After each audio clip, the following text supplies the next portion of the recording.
आखिर रोहिंग्या संकट है क्या? भारत के पास आज की तारीख में घुसपैठ कर रहे करीब 40,000 रोहिंग्याओं को वापस भेजने के क्या विकल्प मौजूद हैं?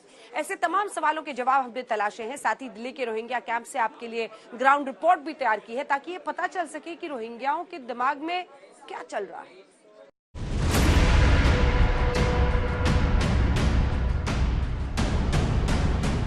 दिल्ली के मुख्यमंत्री से छिपा के, दिल्ली के गृह मंत्री से छिपा के साजिश क्यों की जा रही है?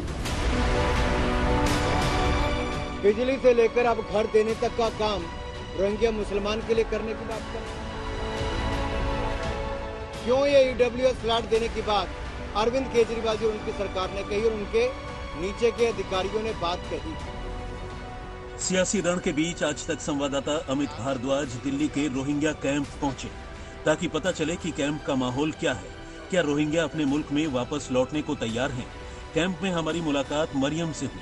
मरियम बीते 9 वर्षों से अपने 3 बच्चों और पति के साथ कैंप में रह रही है, लेकिन अब किसी कीमत पर अपने वतन वापस नहीं लौटना चाहती।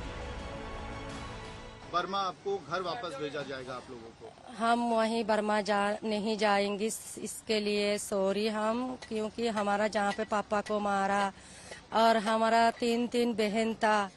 मेरा पापा का जैसे दुनिया वाला पापा बुलाते थी, तब हमें भी एक शौक था मेरा पापा को बुलाने के लिए। हमारा पापा का कुछ बीमार हो जाते तो मेरा पापा का बीमार हो गया, इंतकाल हो गया, ऐसे हम दिल को बताते। मरियम ने बताया कि दिल्ली सरकार की तरफ से फ्री में बिजली पानी मिल रही है, किसी तरह गुजारा चल रहा है। क्या दिल्ली सरकार की तरफ से भी कुछ मिलता है आप लोगों को? दिल्ली सरकार की तरफ से पानी और लाइट। ये जो अभी रोशनी हम लोग देख रहे हैं, लाइट की व्यवस्था है, ये दिल्ली सरकार ये दिल्ली सरकार की तरफ ये से। कब से मिल रहा है? जो आग लगा उसके बाद से मिल रहा है या पहले से भी? इससे पहले से नहीं, जिस टाइम पे से आग लग गई 1 साल होने वाला। 1 साल से ये 1 साल से वे वाला दिल्ली सरकार के तरफ से पानी और लाइट। पुलिस की तरफ से क्या कुछ आज बातचीत हुई? कोई अधिकारी आए जिन्होंने कुछ कहा आप लोगों को? ऐसे कुछ आया नहीं सर, पहली बार आप पे आया। कैंप में हमारी मुलाकात कबीर अहमद से हुई। कबीर ने भी वही बात दोहराई कि वो अब यहीं रहना चाहते हैं, यानी न तो डिटेंशन कैंप जाना चाहते हैं और न ही उन्हें डिपोर्ट किया जाए। लगातार आज बात हो रही है कि वापस भेजा जाएगा यहाँ से आप लोगों को बर्मा। क्या कहेंगे उस पे? सरकार भेजेंगे तो हम क्या कर सकते हैं उसमें। आप लोग जाना चाहते हैं वापस? जब तक हमारा मसला हल नहीं हो जाता कैसे जाएंगे भाई? वहाँ जेनोसाइड चल रहा है।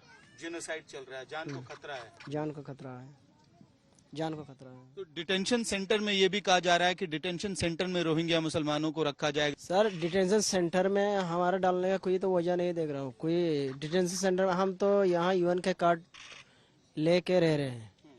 जो इलीगल अगर लोग होता, कोई ऐसे कोई प्रूफ नहीं है उनके पास, तो वो डिटेंशन सेंटर में डालेंगे सरकार। वो तो कोई, हम तो कुछ कह नहीं सकते उसमें। बीते करीब 10 वर्षों से दिल्ली में रह रहे हैं, कारपेंटर का काम जानते हैं और उसी के बल पर 2 जून की रोटी जुटा रहे हैं।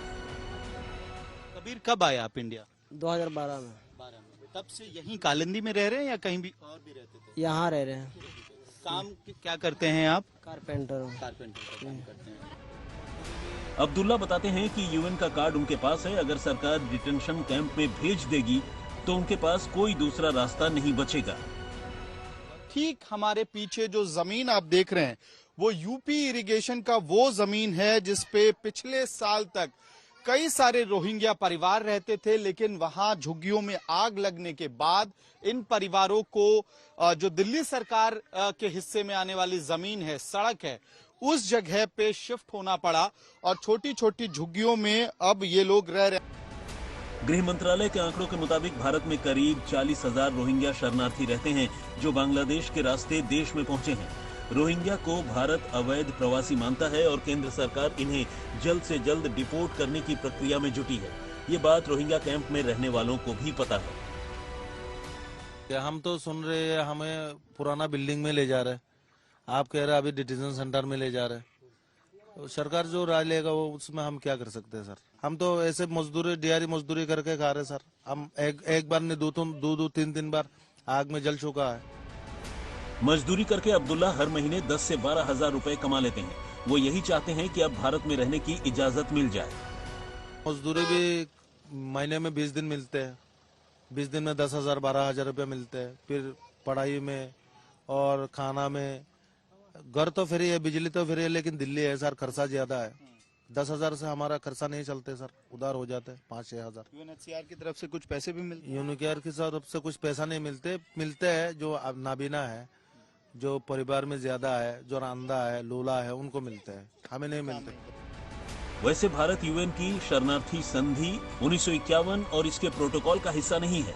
सरल शब्दों में समझे तो भारत के लिए यूएन का कोई नियम बाध्यकारी नहीं है। यही वजह है कि डिटेंशन कैंप भेजे जाने की खबरों ने कबीर के रातों की नींद उड़ा रखी है।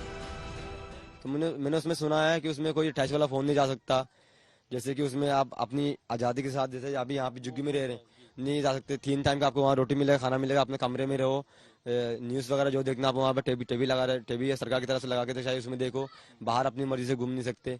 तो मतलब ये एक जेल ही है सर, समझ लो। केंद्रीय गृह मंत्रालय के मुताबिक गैर कानूनी तौर पर 40,000 रोहिंग्या देश में अलग अलग जगहों पर रह रहे हैं, जो लॉ एंड ऑर्डर के लिए बड़ी समस्या बनते जा रहे हैं। दलील यही है कि भारत में बसे रोहिंग्या पाकिस्तान की खुफिया एजेंसी ISI और आतंकी संगठनों के लिए आसान शिकार है। देश का माहौल बिगाड़ने के लिए रोहिंग्या का इस्तेमाल किया जा चुका है। मतलब ये कि देश की आंतरिक सुरक्षा के लिए ये बड़ा खतरा है। रोहिंग्या को कभी भी स्वीकार नहीं किया जाएगा। मैं आज फिर से स्पष्ट। रोहिंग्या संकट पर ताजा अपडेट ये है कि कई अर्जियां सुप्रीम कोर्ट में विचाराधीन हैं। एक अर्जी में रोहिंग्याओं की तरफ से दलील दी गई है कि सरकार का उन्हें वापस भेजने का फैसला संविधान के मूल्यों के खिलाफ है। चाहे कोई भारत का नागरिक हो या न हो, भारत का संविधान सभी इंसान को जीवन और आजादी का हक देता है। और रोहिंग्याओं को अगर म्यांमार भेजा जाता है तो वहाँ सेना द्वारा इन्हें मार दिया जाएगा। रोहिंग्याओं की तरफ से प्रशांत भूषण ने सुप्रीम कोर्ट में ये अर्जी लगाई थी। इस याचिका में रोहिंग्या को भारत में शरणार्थी का दर्जा देने की मांग की गई है। इस पर फैसला आना बाकी है। वहीं 2021 में भी इसी तरह की एक याचिका लगी थी। तब जम्मू की जेल में बंद 168 रोहिंग्याओं को रिहा करने और शरणार्थी का दर्जा देने की अपील की गई थी। कोर्ट ने ऐसा आदेश देने से इनकार कर दिया था। वहीं रोहिंग्या संकट से निपटने के लिए भारत ने म्यांमार के रखाइन प्रांत में शरणार्थियों के लिए 250 मकान बनाए हैं, जिसमें वो भारत से वापस जाने पर रह सकेंगे। रोहिंग्यास को लेकर गृह मंत्रालय के इरादे बिल्कुल साफ हैं। सूत्रों की माने तो केंद्रीय गृह मंत्रालय लगातार विदेश मंत्रालय के संपर्क में है, ताकि दिल्ली में गैरकानूनी रूप से रह रहे रोहिंग्यास को जल्दी से जल्दी हिंदुस्तान से डिपोर्ट किया जा सके। मुनीश पांडे, दिल्ली, आज तक।